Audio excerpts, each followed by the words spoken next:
friends, welcome to my channel. It's been a long time since I've recommended books, and it's because I was absent for over 6 months, I think. But I'm back with more recommendations.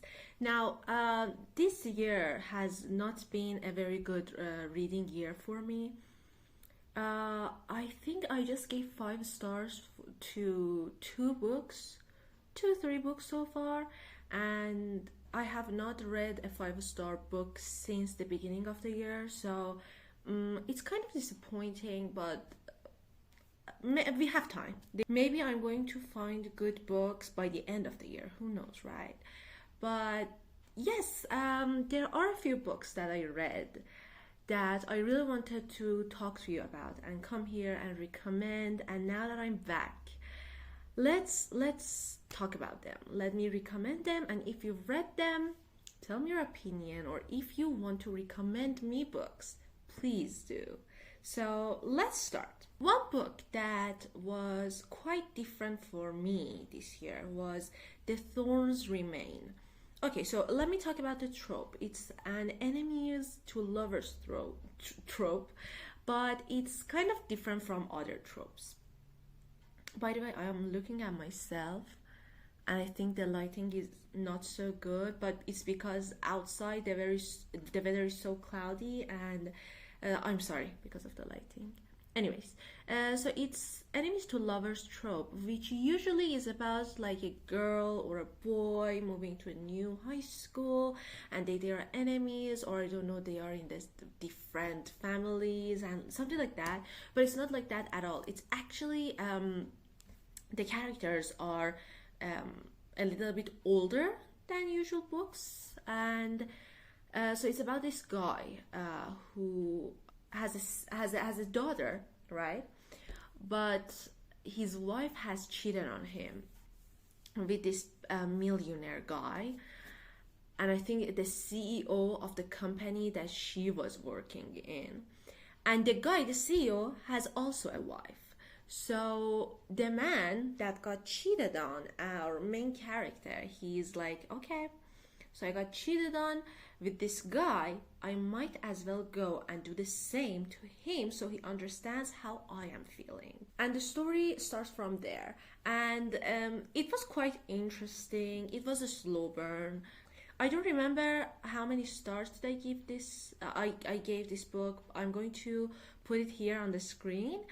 But it was a good book. One thing that I really enjoyed in this book was that the main character, the guy, is an author, right? And sometimes we get into his head and how he's feeling, what he's imagining, and that was one of the most interesting parts of the book, because the way he the way he described his feelings, the way he described how he thought this like this particular dream would happen. I really like that. I really enjoyed that.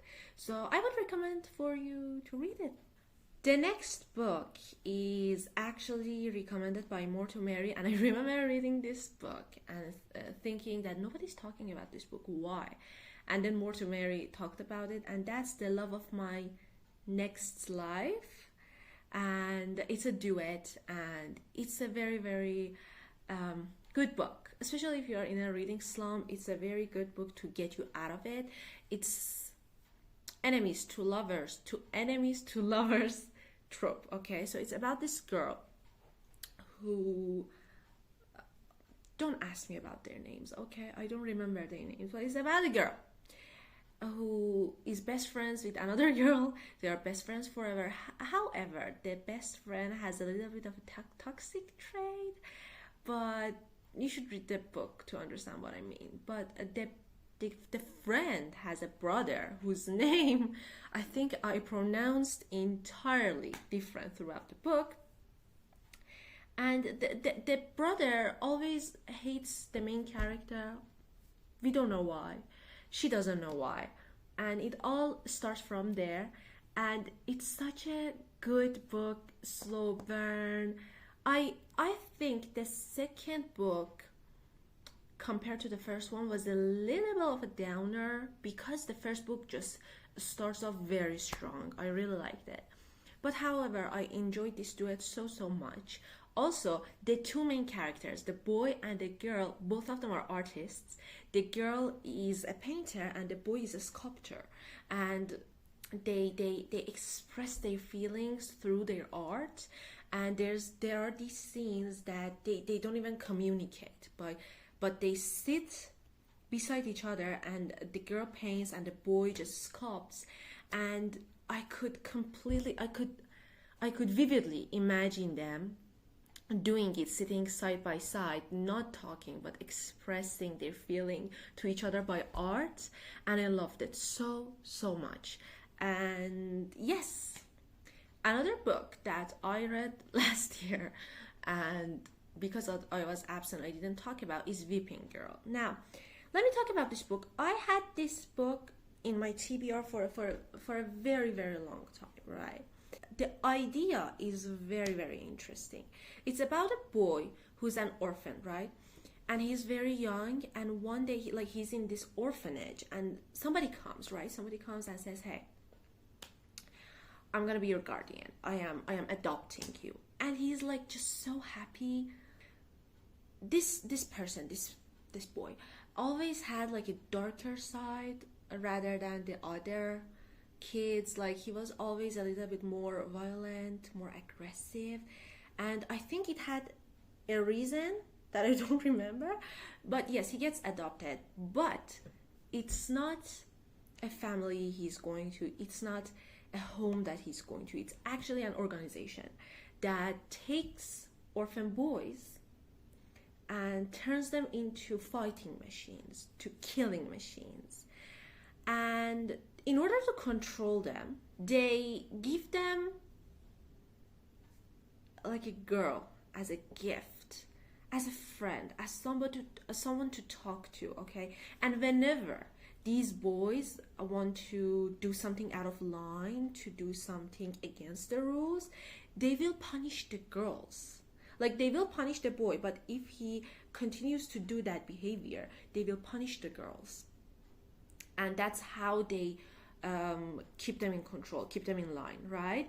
And I thought the idea was really great.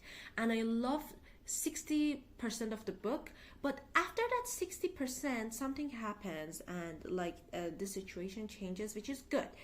But the main character, the man, whose name I obviously forgot, but he turns into this controlling, possessive piece of shit that controls the girl so much. And it really made me angry. And I recommended this book to one of my friends, and she read it. She was enjoying. But again, when she reached the end of the book, she was like, "I don't understand this boy." And I was like, "Me neither." Because I think it's kind of a spoiler. So if you want to read it, please move forward. But it's like he freed the girl out of that organization to control her. So it's like you did all of that thing, you went through all of that trouble, and you're doing the same thing to her. So I think the idea was there. I think the 60% of the book was really good. But I think the author I think she forgot the premise of the characters or something. But again, I will recommend because it was such a good book. I just love the idea. I love when there's a group against a criminal organization, or when it's I know it's sick, but I like when people are used as a fighting machine and they free themselves. Oh my god, I love these plots. I love when they are in this a prison, something like that, but they do everything in order to get free. I love this premise so much.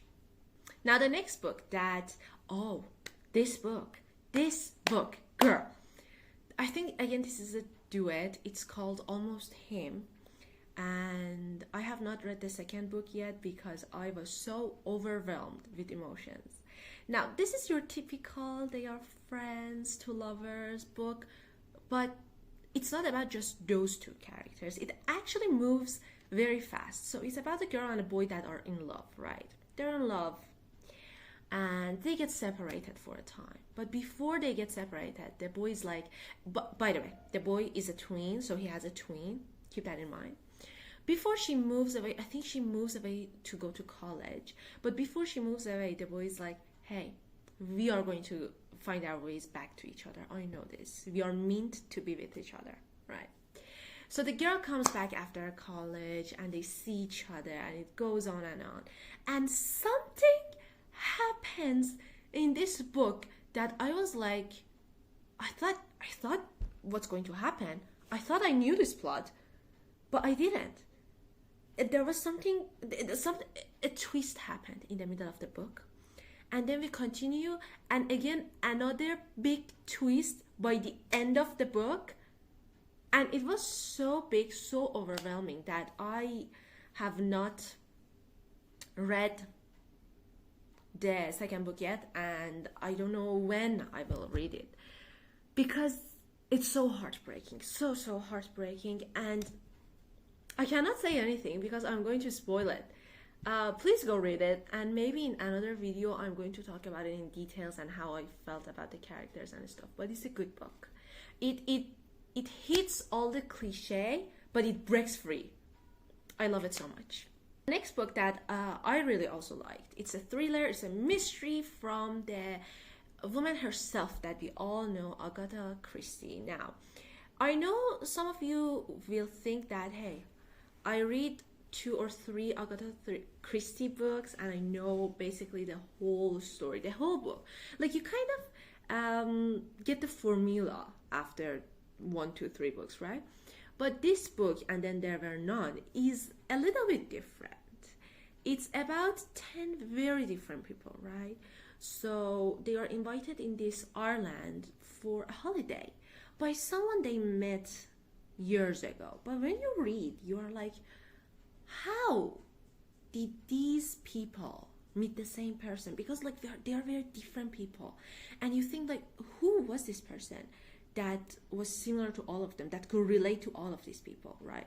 We have the old religious woman, we have the young girl with hope, we have the very young reckless guy. We have so many characters, and they get invited to this Ireland. They arrive at the Ireland, they're like, amazing view, amazing place, I'm going to have the time of my life, right?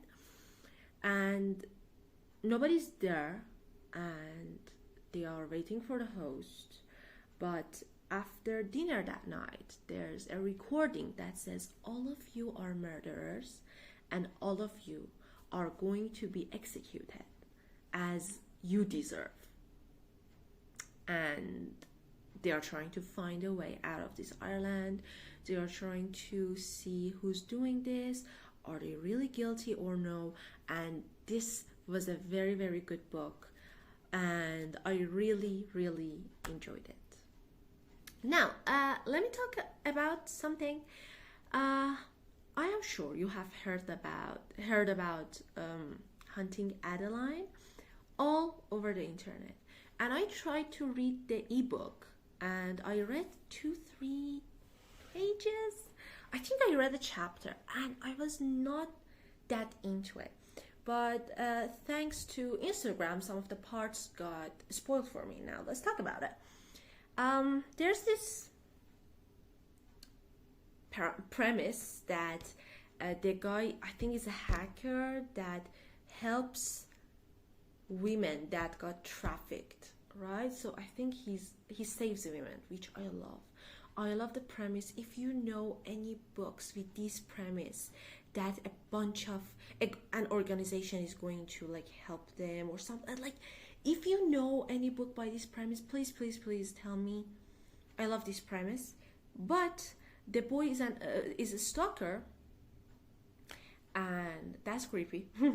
But yeah, as I said, I didn't enjoy the book as much, but the book itself, like inside the book, is so beautiful that I was like, maybe I'm going to buy it. I don't know. I don't know. The book is so beautiful. If you know any books that the inside is beautiful, please tell me, with a good plot, of course. You know, the problem is most fantasy books are like that, and I am not a fantasy girl, unfortunately, but I want a book like that. Come on, I love a book like that. And also, there's this scene with the gun. If you have read it, you know what I mean. But there's a scene with the gun that everybody's freaking out over it, and I'm like, I have read a scene like this in this book many years ago, and it was scary, it was creepy. And actually, when I saw people talking about Haunting Adeline, it reminded me so much about this book. So I don't think, like, I saw a girl on Instagram that she was like reading, and she was vlogging on Instagram, and she was freaking out, like freaking out, and I was like, girl, okay, chill. First of all, this is fictional. I thought that's very fake. That's my opinion. But also, I have read that scene in this book many years ago, so it's nothing new. What I mean is, like, the hype in books is really kind of making them less glamorous for me. Like, I don't want to read it, you know? When I saw especially like that girl freaking out over this scene, I was like, okay, come on. I read this exact same scene when I was 15, 16 years old. I didn't have half the reaction that you have. So, and that book is not talked about a lot. So that's my main point. Like, people are hyping books left and right, and they are like overhyping them, over glamorizing them, and it kind of has the opposite effect for me. And it's okay, you love a book, you want to hype it, completely fine. But what about these other books that are actually really good, that the plot is good, that things happen one after the other, and there's always a reason behind? Or sometimes you read a book that the plot, like, you know that the author has thought about the plot, you know that the author went back and made sure everything makes sense. Why not talk about those books as well, is what I'm saying. And I don't know why is this happening. I'm not mad about it or anything, but it just breaks my heart, especially for the authors that have not been seen as much as they deserve. I'm talking Carrie Lake, I'm talking Selena, I'm talking Ava Ashfield, I think. So many. Lily White. I'm talking about all these authors that have not received the hype that they deserve. And I think that's my mission in this channel, to talk about authors that have not been talked about a lot, but actually they really deserve it. But anyways, yes, that's the video. Sorry for the rambling. And if you have any recommendations for me, or if you have any opinions on these books, please tell me, let me know, and hopefully I will see you on the next video. My next video is going to be interesting. If I finish it soon, by the end of this by the end of this week, it's going to be very interesting. I'm so excited about it. But yes, hopefully I'm going to see you in the next video, and take care, okay? Bye!